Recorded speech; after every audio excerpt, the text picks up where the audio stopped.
В середине VI века на просторах Евразии возникает огромная империя, простиравшаяся от Желтого моря на востоке, до Черного моря на западе. На юге граничила с Китаем, Индией, Тибетом и Сасанидским Ираном. Эта империя вошла в историю под названием Тюркский каганат.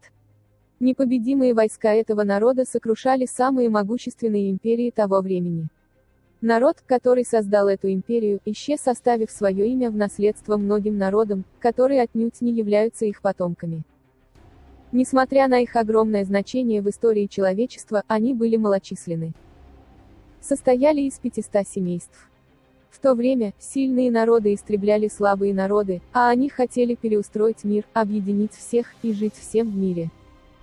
Но этому мировоззрению не суждено было сбыться, их взгляды и ихняя борьба оказались гибельными для того жестокого времени. Они пишут о себе, в своих рунах. Мир с 4 углов врагами полон был. Тогда Бумын-Каган и Истеми-Каган пошли войной на всех, кто тюркам жить мешал. И покорили всех и усмирили всех. Кто голову имел, заставили склонить, колени кто имел, заставили согнуть. Отважнейший Каган отважного сменял. Мудрейший принимал от мудрого свой трон.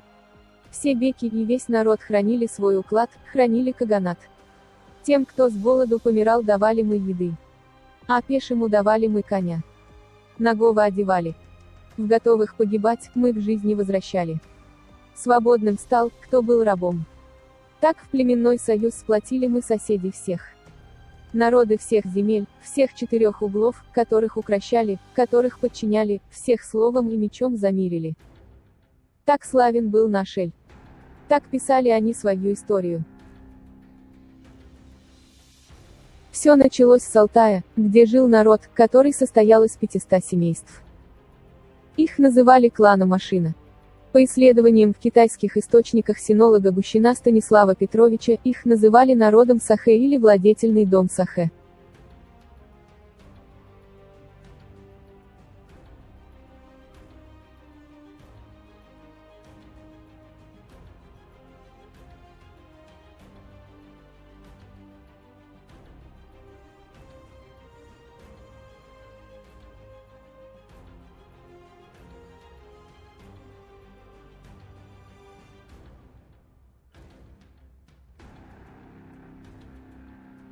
Исследователь Сибири Иоганн Шталенберг фон Табберг писал, что на Алтае жили саки, которые кочевали между Алтаем и Средней Азией.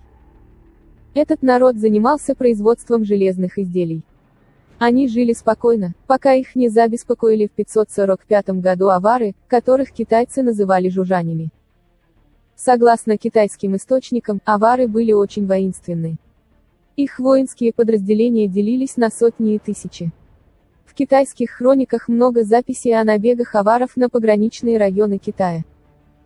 На юге авары граничили с Китайской империей, а на западе граничили с огромной империей ифталитов. Ифталитов назвали по имени ихнего царя Ифталана, который расширил территорию своего государства, в которую входят территории нынешнего Афганистана, Ирана, Ирака, Северной Индии, Северного Пакистана, Туркменистана, Таджикистана, Узбекистана, Киргизии. После Ифталана территорию государства расширил его сын Тарман. В китайских источниках о происхождении ифталитов записано, что они являются потомками юйджи. Некоторые ученые говорят, что они потомки тахаров, некоторые потомками хионитов. Их называют белыми гунами, так как они были европеидной расы. Армянский историк Лазарь Парпеци писал: в мирное даже время никто не мог мужественно и без страха смотреть на ифталита или даже слышать о нем. Все сильные государства боялись столкнуться с ифталитами. На западе ифталитов располагалась Сасанидская империя. И далее Византийская империя. Проникнув на Алтай, авары подчинили 500 семейств Ашина и обложили налогом. 500 семейств Ашина начали готовиться к войне против сильного врага, и они сначала в 545 году внезапным ударом подчинили тилецкие племена. Впоследствии были подчинены и другие племена и народы на Алтае. И образовалось объединение алтайских народов, которое получило название тюрк. В 552 году бронированная конница тюрков выдвинулась в сторону ставки аварского кагана Анахуани. Началась война между тюрками и аварами. Бронированная конница тюрков разгромила отборную конницу аваров. Сам Анахонь покончил с собой.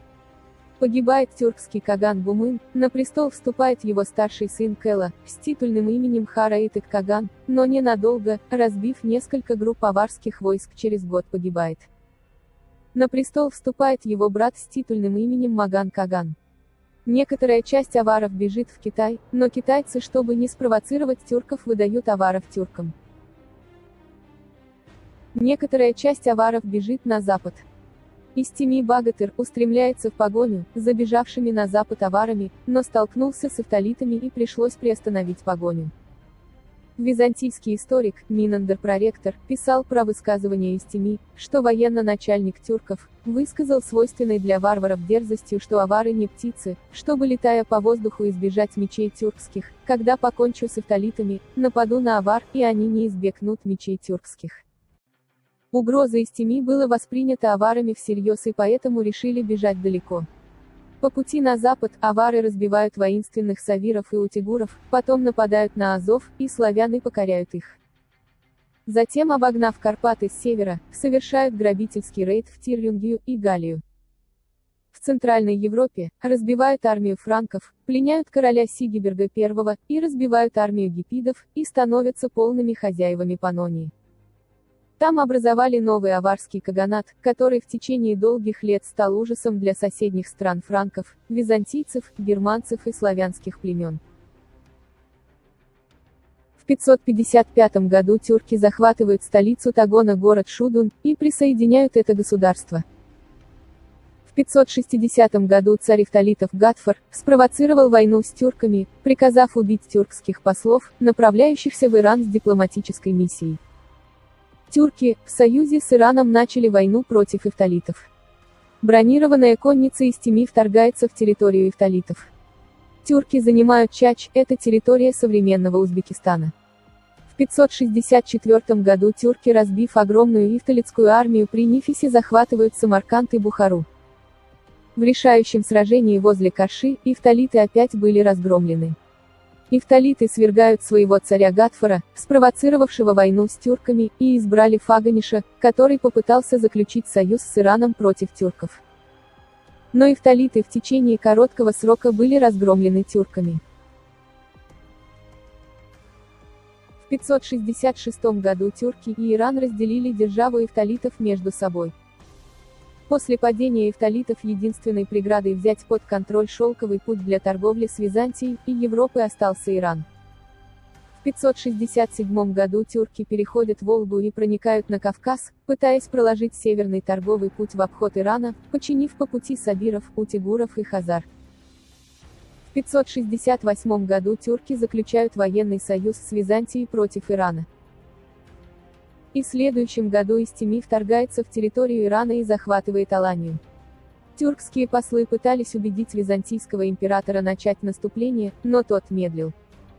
Не имея возможности вести войну в одиночку и учитывая, что Иран с самого начала не хотел войны, Истеми в 571 году пошел на заключение мира с правителем Ирана, Хосроем I. Иран, по договору, обязался выплачивать тюркам ежегодную дань в размере 40 тысяч динаров. В 572 году умирает Маган Каган. На престол вступает его брат с титульным именем Теба Каган. При Маган Кагане тюркский каганат расширил свою территорию от Желтого моря до Черного моря, став самой крупной империей из всех существовавших до того. В 576 году умирает Истеми. Успешная дипломатия, разгром мощной и агрессивной державы эфталитов, в течение короткого времени, успешные бои с сасанидским Ираном, и присоединение западных территорий – это исключительная заслуга этого политического деятеля каганата. В 577 году тюрки вторгаются и занимают Крым. Затем вторгаются и занимают Лазику, это территория нынешней Грузии. В 599 году на престол каганата вступает Хара Дюрун, сын Истеми с титульным именем Бега Каган. В 601 году тюрки разгромили китайскую армию у Чаньяни. В 603 году начинается восстание 10 тилецких племен в Джунгарии. В этом же году каганат разделился на две части, на западный и восточный. На престол Восточного Каганата вступает Чулу-Каган. Чулу-Каган попытался ослабить усиливающийся Китай. В Восточном Каганате создали китайское правительство в изгнании. С усилившимся и объединенным Китаем, война предвиделась тяжелой. Советники Кагана предлагали помириться с Китаем, но главной задачей Кагана была дестабилизация Китая. Но у Кагана начались проблемы со здоровьем, и в 620 году Каган умер. На престол Восточного Каганата вступает Кутыль-Каган. Он продолжил политику своего предшественника. Тюрки совершают набег на Линчжоу, Дайчжоу, Юаньчжоу и одновременно на Шанси. В Западном Каганате, воинов из Тими, которые пошли со своим военно-начальником на покорение западных территорий, для открытия торгового пути на запад, осталось мало. Многие погибли в боях. Многие после смерти из Тими вернулись домой, в Восточный Каганат. Но тех тюрков, которые остались в Западном Каганате, поддерживали многие народы Западного Каганата. Так как при тюрках установился мир между всеми народами, и процветала торговля. Сагдийские купцы богатели, и не хотели, чтобы вместо тюрков пришли другие, и поддерживали всеми силами. Тюрков сильно поддерживали воинственные племена Дулу и Нушиби. В 629 году знаменитый тюркский полководец Чалбон-Дархан предпринял попытку покорения Армении. Чалбон-Дархан, со своим 3000-ным войском через Дербент проник в Закавказье и разгромил 10-тысячное войско знаменитого персидского полководца Фаррухана Шах-эр-Вараза. И в следующем году занимают Тбилиси, и освобождает все Закавказье от персов. В Восточном Каганате восстают уйгуры, Байырку и Кидани и передаются Китаю. В 630 году Кутыль-Каган разбит в войне с Китаем. Восточный Каганат перестал существовать. Китайские войска на территории Восточного Каганата выловили 80 тысяч китайцев, живших у тюрков, и вывезли в Китай. Император разделил захваченные тюркские земли на два губернаторства Динсян и Юньчжун, которые управлялись китайскими наместниками.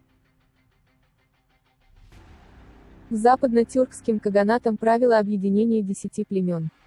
Объединение называлось Уонох-Будун. В основном господствующими племенами были Дулу и Нушиби. Но подобная система правления привела к противоречию между племенами, и началась война между племенами Дулу и Нушиби, которая длилась продолжительное время с 640 по 657 годы. Своевременно воспользовавшись ослаблением каганата из-за междоусобиц, в 659 году китайские войска вторглись в каганат. Погиб Каган Ешбар. В каганат потерял свою независимость.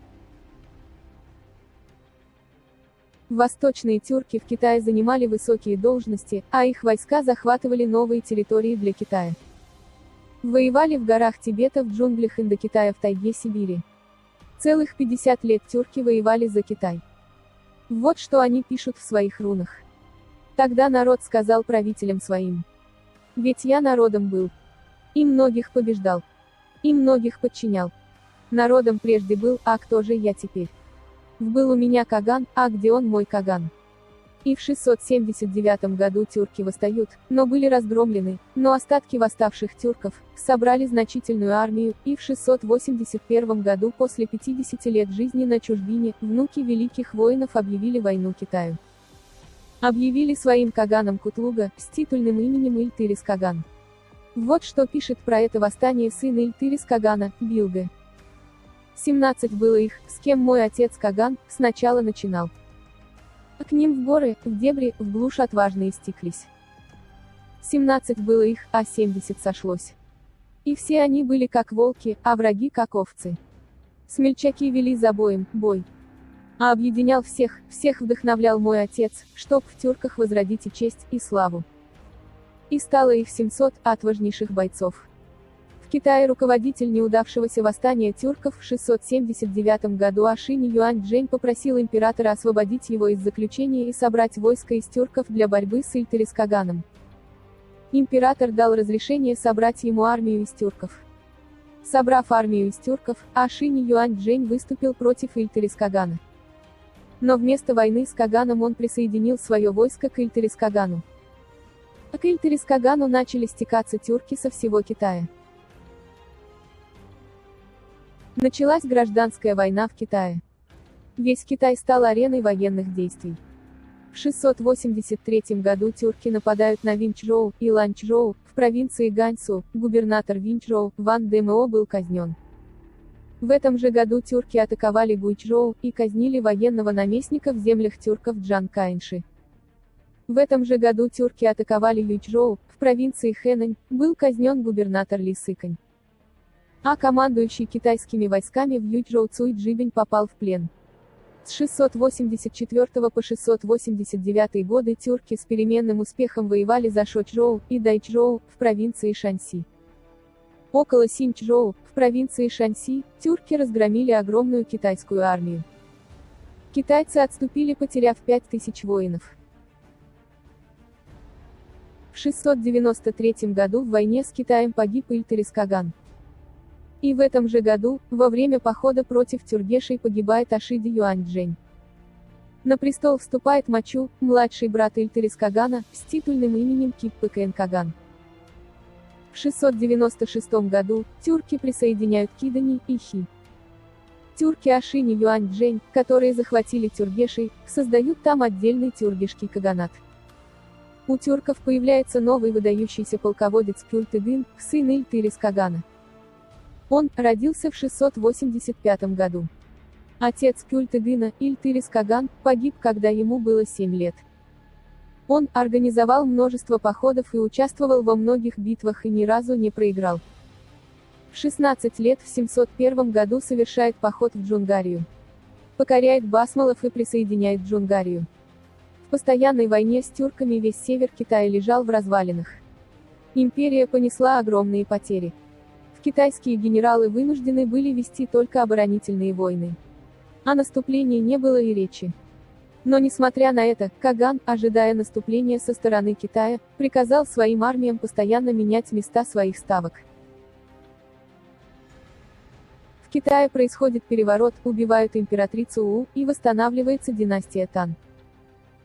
В 706 году Кюльтигин в провинции Минша уничтожает огромное китайское войско.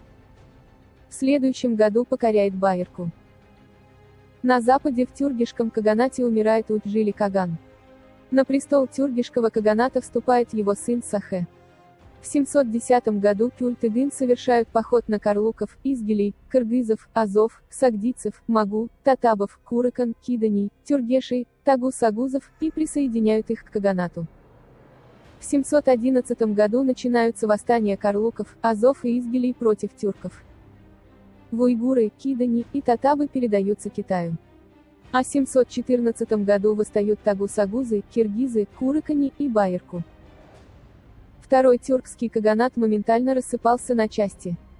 В Киппыкэн Каган отстраняет Кюльтигина от командования и сам начинает подавлять восстание. В Джунгарии его войска были разбиты, а Каган погибает. В басмылы отправляют голову Кагана в Китай, для отчета. Советники Кагана в обход старшего сына Ильтарис Кагана, нарушая закон престолонаследия, провозглашают Каганом сына Киппыкэн Кагана, ссылаясь якобы на завещание Кагана. По закону престолонаследия Каганом должен стать старший из клана Ашина. Кюльтигин незамедлительно напал на ставку и убивает Кагана, и по закону престолонаследия назначает старшего сына Ильтарис Кагана, своего старшего брата с титульным именем Вильга Каган. Советники обвиняются в перевороте и подвергаются казни. Советником становится 70-летний ага Дархан Таньюкук. Тюрки предлагают Китаю мир, чтобы восстановить каганат. Но император отказывает. Император уже собрал огромную 300-тысячную армию из китайцев и союзников, чтобы окончательно уничтожить тюрков. В 720 году китайские и союзные с ними войска начали наступление. Басмылы первыми подошли к ставке тюркского кагана, но никого не нашли. Басмылы испугались тюркской засады и отошли к укрепленному городу Бэйтин, это нынешний Пекин. Но Бэйтин уже был занят тюрками, и басмылы попали в засаду и были разгромлены. В этом же году была уничтожена китайская армия под командованием Юаньчина. Затем тюрки разгромили Кидани. В следующем году были разгромлены татабы и уйгуры. Китай запросил мира и обязался платить дань. В следующем году тюрки и Китай заключили мир. Уйгуры, которые переселялись в Китай, стали возвращаться в Каганат. С 721 по 734 год установилась внешнеполитическая стабильность Каганата. У татабов и кида не обостряются отношения с Китаем, и они присоединяются к Каганату. В 731 году умирает Кюльтигин. Император отправляет мастеров построить в Кюльтигину храм, высечь статую и сделать плиты с записями его многочисленных побед. В 734 году умирает Бильга Каган. От императора пришли официальные соболезнования, и были присланы мастера для возведения храма и высечения надписи. На престол был возведен Йолох-Тигин, сын Бильга Кагана, он продолжил политику своего отца. Придерживался добрососедских отношений с Китаем. Через 5 лет правления он скоропостижно скончался. На престол возвели его брата Бильга Кутлук Кагана, который был не готов к самостоятельному правлению. Поэтому в реальности правила его мать. Начались раздоры в Каганате, многие народы Каганата перестали подчиняться тюркам. В 741 году началась гражданская война. В Бильга Кутлук Каган был убит, Ябгу-Кут объявил себя Каганом. В 742 году против узурпатора поднялись уйгуры, Басмылы и Карлуки и убили Ябгу-Кута. Старейшины возвели на престол Азмыш-Тигин Кагана. Азмыш получил уже развалившийся Каганат. Император предложил Кагану переехать в Китай, но Каган отказался, несмотря на то, что его приближенные предпочитали бегство в Китай, чтобы избежать смерти от уйгуров и басмылов. Вскоре уйгуры и басмылы напали на тюрков. Тюрки проиграли битву. В басмылы отправили отрубленную голову Кагана в Китай. На престол вступил Баймы и Каган. Он принял власть над остатками тюрков. В 744 году, китайский военно-начальник Ван Чжун Ци отправился добивать остатки тюрков. Китайцы уничтожили 11 аймаков у гор Сахани. В Баймы Каган откочевал на запад, но там их настигли уйгуры и перебили. В голову Кагана отправили в Китай. Император устроил праздник во дворце Хуайлоу в честь уничтожения тюрков. Императором был дан приказ уничтожать всех тюрков, где бы они ни появились, уничтожить всех поголовно. Уйгуры, басмылы, куракани и несейские кыргызы начали разрушать, уничтожать письмена, памятники этого народа. Остатков тюрков переселяют в Китай. Но они там в 756 году вновь поднимают восстание и были уничтожены полностью. Это был уже подлинный конец этого народа. Так закончилась история Великого Тюркского Каганата. Но еще долго в среднеазиатских каганатах правили тюрки. Тюрки остановили натиск Китая на Сибирь, и Среднюю Азию остановили натиск арабского халифата. Китайская империя всегда стремилась ассимилировать тюрков, давая им высокие должности. Тюрки для китайцев были всегда опасными соседями, и они настраивали все народы степи против них, и в конечном счете им это удалось. Многие народы были ассимилированы Китаем в кратчайшие сроки. Но с этим народом у них не получилось.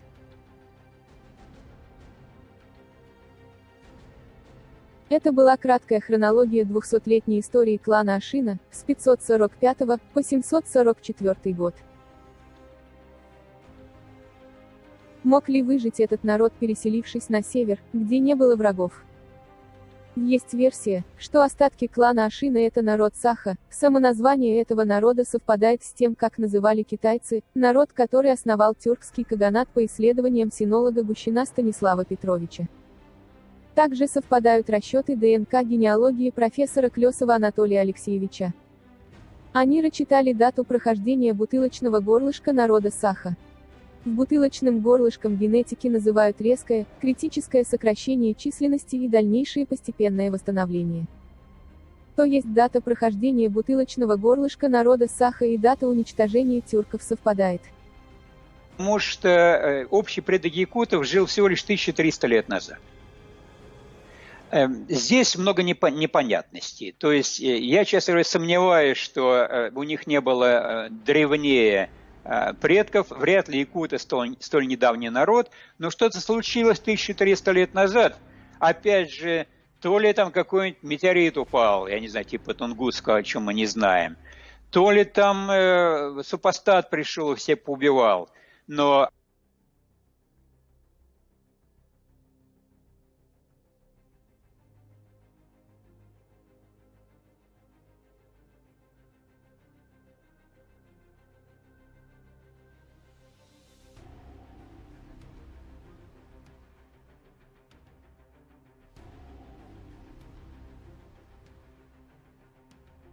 Есть совпадение и по языку народа саха и языку рунических надписей.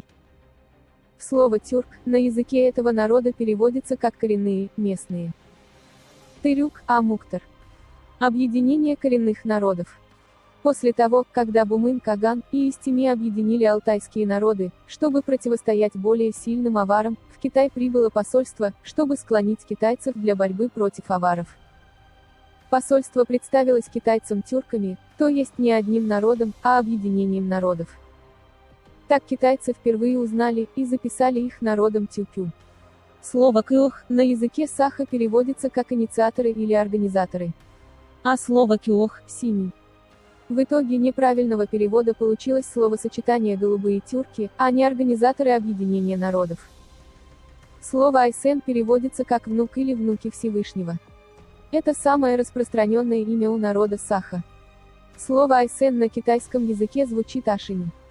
Есть совпадение и по титульным именам каганов. Ильтырис Каган, Ильтырисибет Каган, то есть Каган, участвовавший в возрождении Каганата. В Маган Каган, белый Каган. В Хараитек Каган, уважаемый. В Маджу Каган, сильный. В Киппекэн Каган, плотный. Чулу Каган, великолепный. В Бэйгю Каган, крепкий. В Йолоохтигин, счастливый. В Улуу Каган, великий. Сюня Каган, высокий. В Бильгэ Каган, предугадывающий будущее. В русских они, как и китайцы, приняли за народ юджи и называют их также нюджи.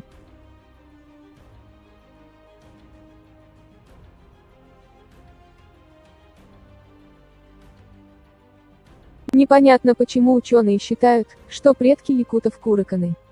Если предком саха был этот народ, то данный этноним должен был отразиться в само название их потомков. Он не сохранился в названиях племен, родов, в поговорках, пословицах, в личных именах, топонимике и так далее, то есть слово «куракан» полностью отсутствует в языке их потомков. Между тем сохранилось достаточно много слов, дошедшие со времен, связанных с былой жизнью на юге: тебин, верблюд. Хой, баран, овца. Сысы и Таала, степь. В Кумах-Куэр, пустыня, и так далее. Не совсем понятно, почему язык и память сохранили слова и события, относящиеся к древним временам, а этноним «куракан», который по времени относится к более позднему периоду, отсутствует у их потомков. В китайских исторических документах написано, что куракани не говорили на тюркском языке и тюркоязычные народы не понимали ихнего языка. Также, что у куракан язык не тюркский, написано в среднеазиатских источниках Тахира Марвази, Гардизи, Худут Алялам и у других авторов. В куракане жили в Прибайкалье до X века, а народ саха жил на Средней Лене с VIII века. То есть, когда куракани жили в Прибайкалье, народ саха жил на своей новой родине уже 200 лет. Также пишут, что народ саха прибыл на Среднюю Лену на плотах. Это нереально, так как самая бедная семья имела 50 голов скота. Если у семьи меньше 50 голов скота, то эта семья со временем остается без скота. В другой еды кроме мяса и молочных продуктов было мало, и поголовье скота могло со временем уменьшиться до нуля. И как они могли поместить сотни голов скота на плоты? И как кормить этот скот на плотах? Многие тексты с тюркских рун переводятся неправильно. Например, разберем один текст Бютюн Хара Тюрк Сир. Ученые переводят этот текст как объединение народов Бютюн, тюрков и сиров. А на языке саха переводится очень просто. Вся обширная тюркская земля. Так как слово «бютюн» означает «весь», а с приставкой «хара» означает «весь обширный», а слово «сир» — это земля. Территория нынешней республики Саха в то время вряд ли была заселена кем-либо. Оленеводчеством там заниматься было невозможно, так как корма для оленей не было. Ягель, которым питаются олени, растет только на севере, в тундре. И это доказывает, что народ Саха прибыл на никем не занимаемые территории.